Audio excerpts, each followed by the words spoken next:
Hello everyone, today we will be discussing the problems of the exercise 15.1 of chapter 15 probability. So let's start with the first problem, which is complete the following statements. The first one is the probability of an event E plus probability of the event not E is equal to. So as we know, if you have an event, not E is the complementary of its event and the sum of these two will give you 1. So the answer is 1. Next one is the probability of an event that cannot happen is the probability of an event that cannot happen. That cannot happen means you will not have any value, that means it will be 0. So the probability of an event which cannot happen is 0, and such an event is called, what is it called? We have already discussed, it is an impossible event. It is called an impossible event. Okay. Next one is the probability of an event that is certain to happen. Certain to happen means it will happen. It is a event which will occur completely. There is no other chance to occur. So that will give you the probability as 1. And such an event is called a sure event, or you can say certain event. Okay. And fourth one is the sum of the probabilities of all the elementary events of an experiment is. Again we have discussed this one. Sum of the probabilities of all the elementary events will give you 1. And the last one is the probability of an event is greater than or equal to. So it should be greater than or equal to, the minimum value will be 0 and the maximum value is 1. You know that 0 is less than or equal to P of E less than or equal to 1. So it is greater than or equal to 0 and less than or equal to 1. Question number 2 is, which of the following experiments have equally likely outcomes? Explain. First subdivision is a driver attempts to start a car. The car starts or does not start. So how can we just say whether it is equally likely to occur or not? What do you mean by equally likely? Both the things have equal chance to occur. That means if a driver is attempting to start a car, it will most probably start if it doesn't have any problem. If the car has some problem, like it is not having fuel or some mechanical problem, then only there are chances for not starting the car, right? So the most, that is not equally likely to occur. That event is not equally likely. Why? Because most chances are to start the car and less is for does not starting the car. So it is not an equally likely event.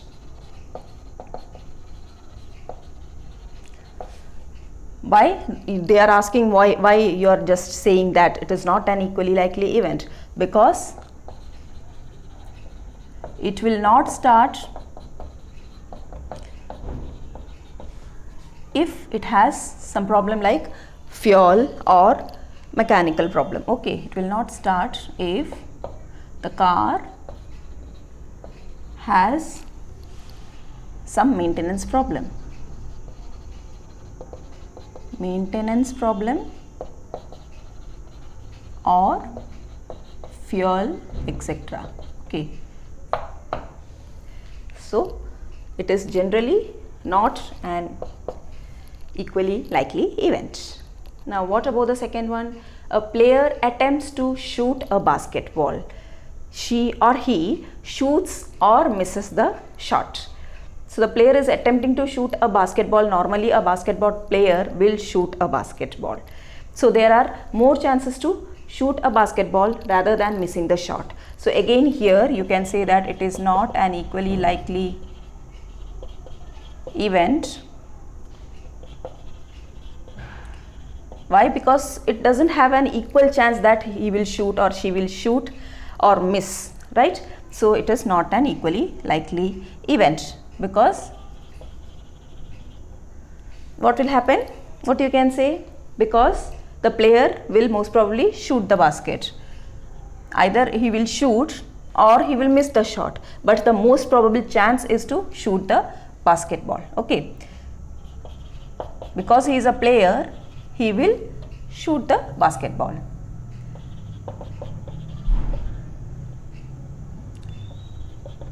The player will most probably shoot the basketball. Therefore, it is not an equally likely event. Understood? So, if you have an event like it can happen in an equal chance, that means if you have two options and both have the same chance to occur, equal chance to occur, then only you will say that it is an equally likely event.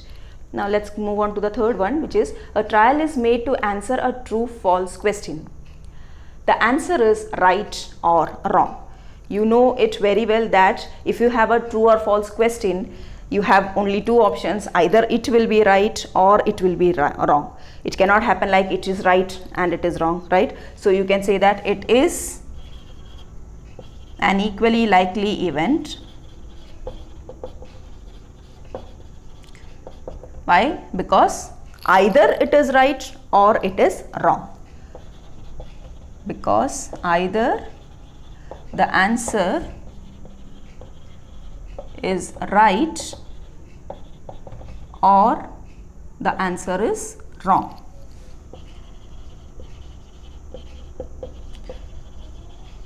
So, it is an equally likely event. Fourth one is a baby is born. It is a boy or girl. So, here again, if the baby is born, it will be either a boy or a girl. So, both have equal chance to occur. So, we will say that it is again an equally likely event because the baby will be either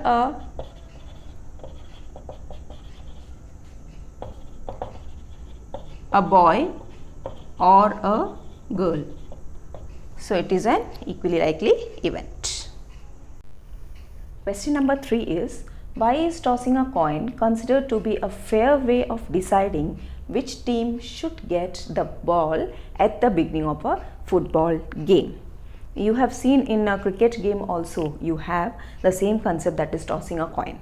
Why they are using this tossing a coin as a process to decide which team should first do the whatever the person is considered, that is the team is considering to bowl or to bat. Likewise, which team in the football team, which team should get the ball at the beginning, that is decided using this tossing of a coin, because tossing of a coin is a process in which you have two outcomes, is an experiment in which you have two outcomes, that is head and tail, and both are equally likely to occur. That means you cannot predict beforehand that what will come up, head or tail. That's why this is a fair way of deciding which team should get the ball at the beginning of a football game. Okay, so what reason you will write here is because tossing a coin has two outcomes, head and tail. Head and tail, and this is unpredictable, or you can say head and tail, coming up head and tail is an equally likely event to occur. Okay, which is, or you can say which are equally likely to occur. Equally likely to occur means what? They have equal chance to come up. Equally likely to occur, that is the result, that is which will come up. Okay, the result is unpredictable.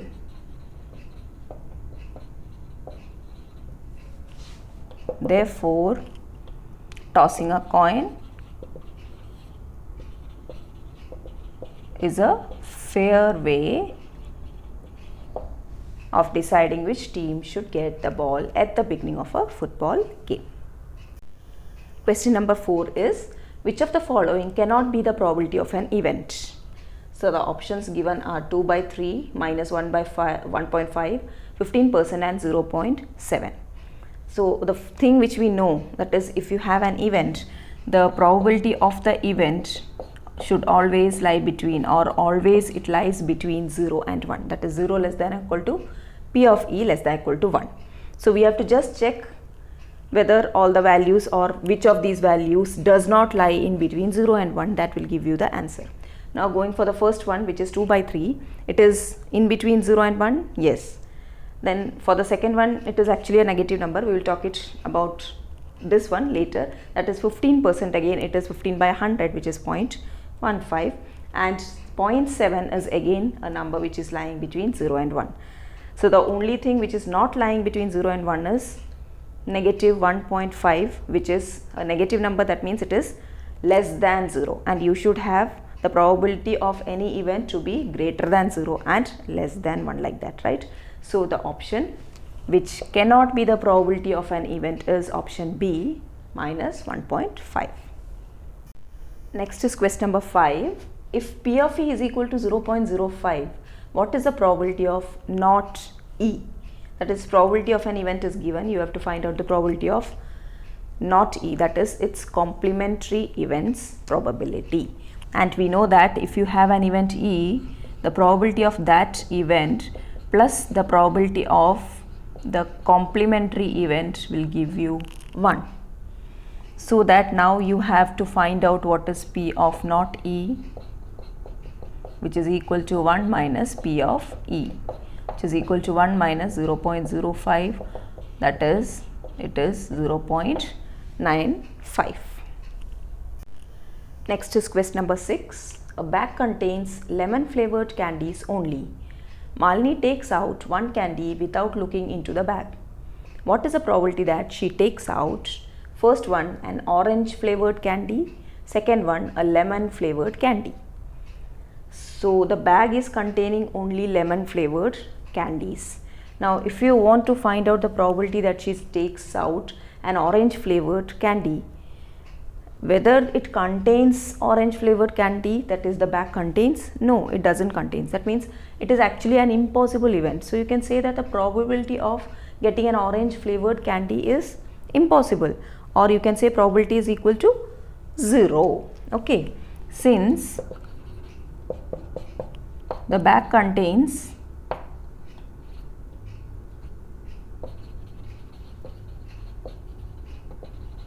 only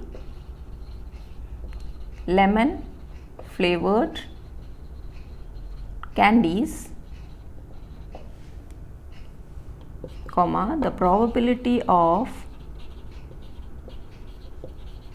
getting an orange flavored candy will be equal to 0. Why?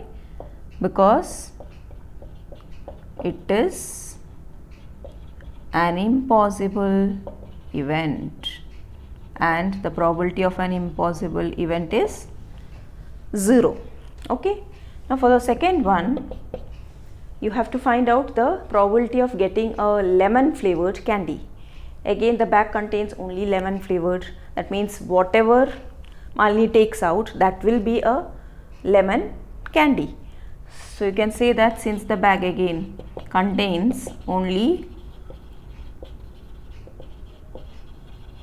lemon flavored candies, the probability of getting a lemon flavored candy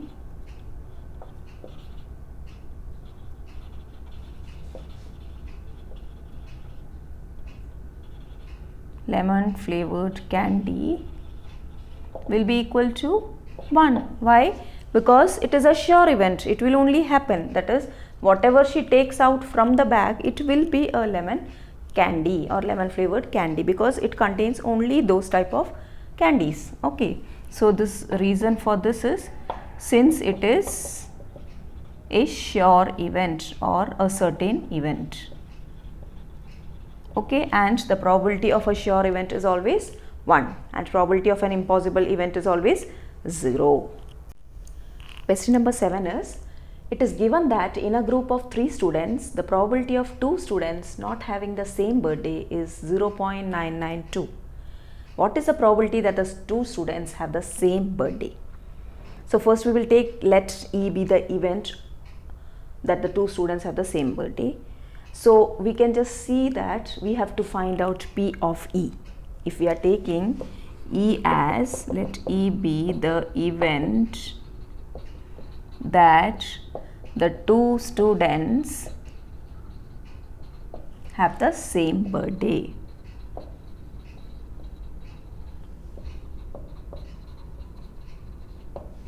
That means we have to find out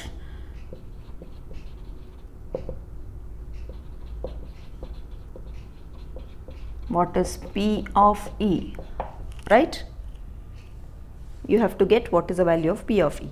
So what is given now in the question? Just see the probability of 2 students not having the same birthday. So not having the same birthday means it is same as P of not E.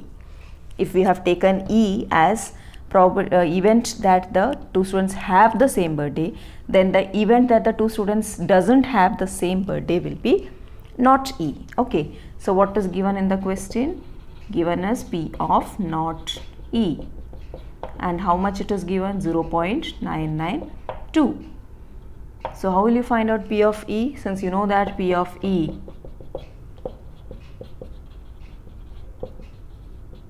plus P of not E, or you can say P of E bar, that is the notation used. This is same as P of E bar, okay, equal to 1. So you have what is P of E? It is 1 minus P of not E, or you can say P of E bar. 1 minus 0. How much the value is? 992. 0.992 will give you 0.008. So P of E, or the probability of having the same birthday for the 2 students, will be 0.008. Question number 8 is, a bag contains 3 red balls and 5 black balls. A ball is drawn at random from the bag. What is the probability that the ball drawn is first one red, second one not red? So you can see that the number of red balls is 3. Number of red balls is equal to 3. Number of black balls is equal to 5. So what will be the total number of balls in the bag? It will be 3 plus 5, which is 8. Therefore, the total number of balls in the bag is equal to 8. Okay. Now what is the question? You have to find out the probability that the ball drawn is red. So let E be the event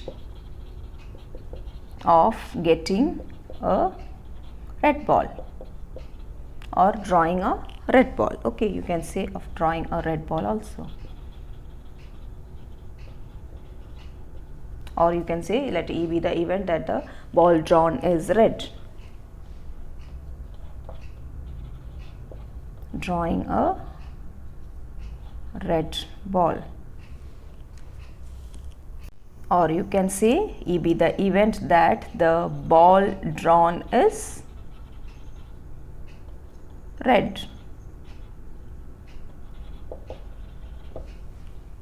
So what you need to find out, you have to get what is P of E, right? And P of E, P of any event will be the, what is the formula? Number of favorable outcomes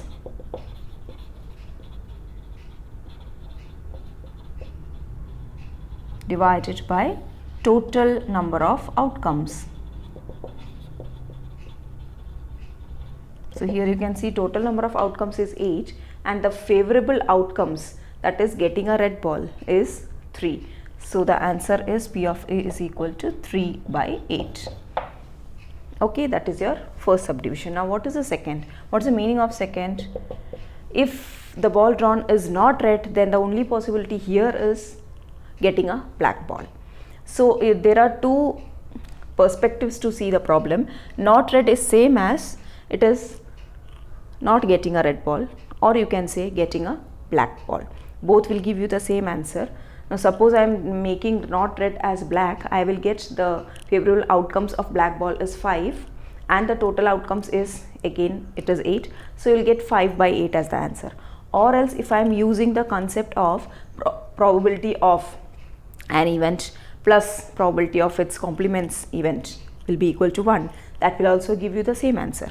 Okay, so P of not red is same as P of not E, if you say, because E is the event of getting a red, that is P of E bar, correct? So this concept also you can use, which is same as, what is P of E bar? It is 1 minus P of E, which will give you 1 minus P of E you have already found out, so it is giving you 8 minus 3, that is 5 by 8.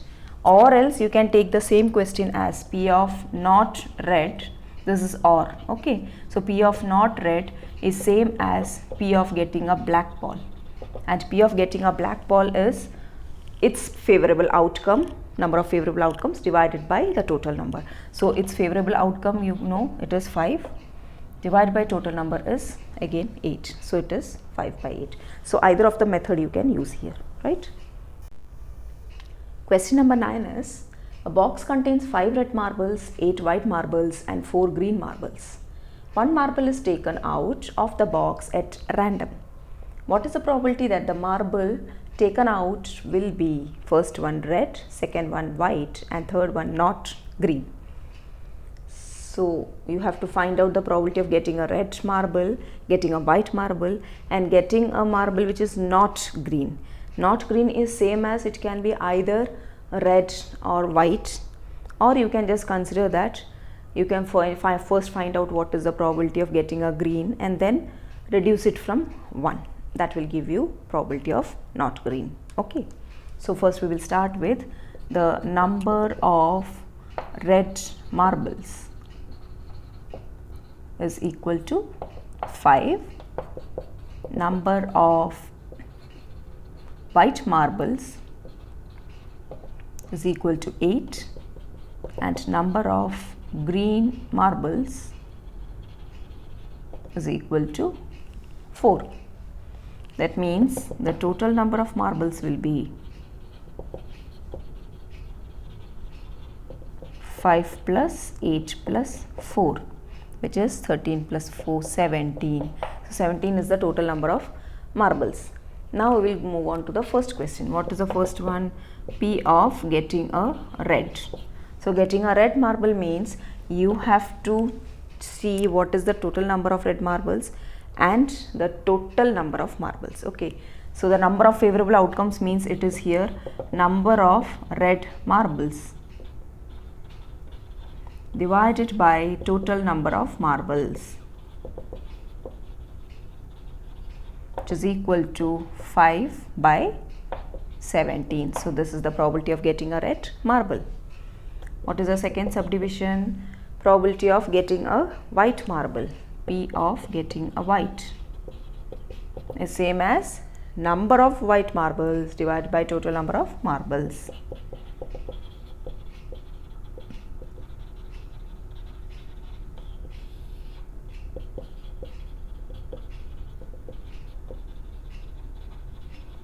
What is the number of white marbles? 8. So it is 8 by 17. So that is the probability of getting a white marble.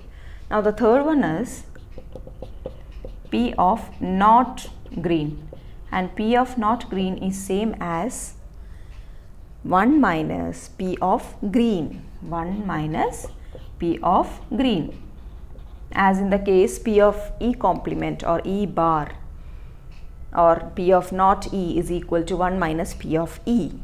So here you will have 1 minus, what is the probability of getting a green marble? It will be the number of green marbles divided by the total number of marbles. So number of green marbles is 4 and total is 17. So 4 by 17 will be the probability of getting a green marble.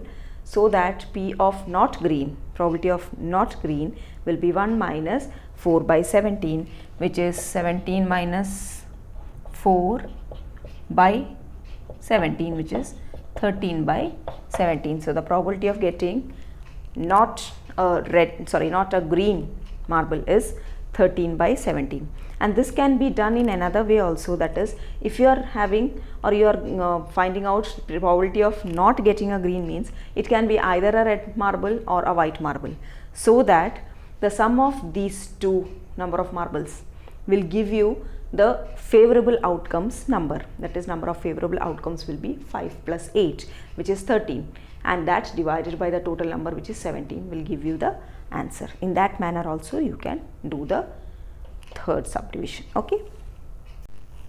Question number 10 is, a piggy bank contains 100 50 paise coins, 50 1 rupee coins, 20 2 rupee coins and 10 5 rupee coins. If it is equally likely that one of the coins will fall out when the bank is turned upside down, what is the probability that the coin, first one will be a 50 paise coin, second one will not be a 5 rupee coin? So first we will start with how many 50 paise coins are there, how many 1 rupee coins are there, like that. Then we will find out what is the total number of coins, and then we will move on to the question what is asked. Okay. So the number of 50 paise coins is, how much you have? 100. Now a number of rupee 1 coins is 50. Then number of rupee 2 coins is equal to 20, and number of rupee 5 coins is equal to 10. So in total you have to find out the total number of coins will be, how much you are getting? 180, right? So the total number of coins is 180.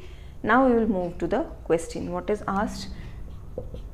You have to find out the probability of getting a 50 paise coin.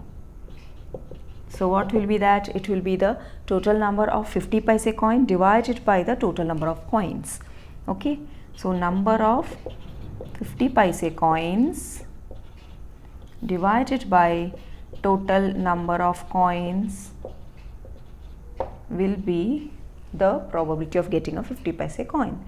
And what is the total number of 50 paise coins? It is 100, and the total number of coins is 180, so that you are getting 10 by 18 or 5 by 9, right? Now the second one is, what is the probability of not getting a 5 rupee coin? So first we will find out what is probability of getting a 5 rupee coin. Okay, P of getting a 5 rupee coin will be, again, number of 5 rupee coins, number of 5 rupee coins divided by total number of coins, and that will give you how many you have. Number of 5 rupee coins you have 10, so it is 10 by total number of coins is 180. So you are getting 1 by 18 as the probability of getting a 5 rupee coin. And what is the question? It is probability of not getting a 5 rupee coin, which will be same as 1 minus probability of getting a 5 rupee coin, that is 1 minus 1 by 18, which is 18 minus 1 by 18 or 17 by 18. So the probability of not getting a 5 rupee coin is 17 by 18.